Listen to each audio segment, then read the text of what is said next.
میری شادی ایک گاؤں میں ہوئی تھی۔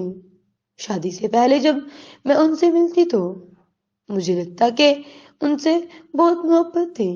وہ ساری میں نے ایسی چیزیں دیکھی ان میں کہ میرا دل پریشان ہو جاتا تھا۔ یہ دو بھائی ایک گھر میں رہتے اور وہ دونوں بہنیں تھیں جو اس گھر میں بیاہ کر آئی تھیں۔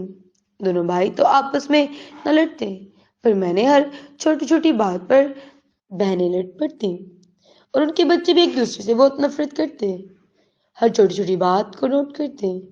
ان کی لڑائی اکثر کھانے پینے کی وجہ سے ہو جاتی تھی۔ میں ان کی ہر بات دیکھ کر بہت پریشان ہو جاتی۔ بڑی بہن کی 3 بیٹے اور 2 بیٹیاں، اور چھوٹی بہن کی 5 بیٹیاں اور 1 بیٹا تھا۔ بڑی بہن چھوٹی بہن سے اکثر کسی نہ کسی بات پر لڑتے۔ چھوٹی بہن کہتی کہ ہم جب اکٹھے رہتے تو یہ میرے بچوں کو کبھی بھی اچھا کھانا نہ دیتی تھی۔ میرے بچے اکثر بھوکے رہ جاتے اور وہ اپنے بچوں کی بریانی بناتے تو بوٹیاں ڈال کے دے دیتے۔ میری 5 بیٹیاں کہتی کہ خالہ ہمیشہ اپنے بچوں کو اچھا کھانا دے دیتے ہیں۔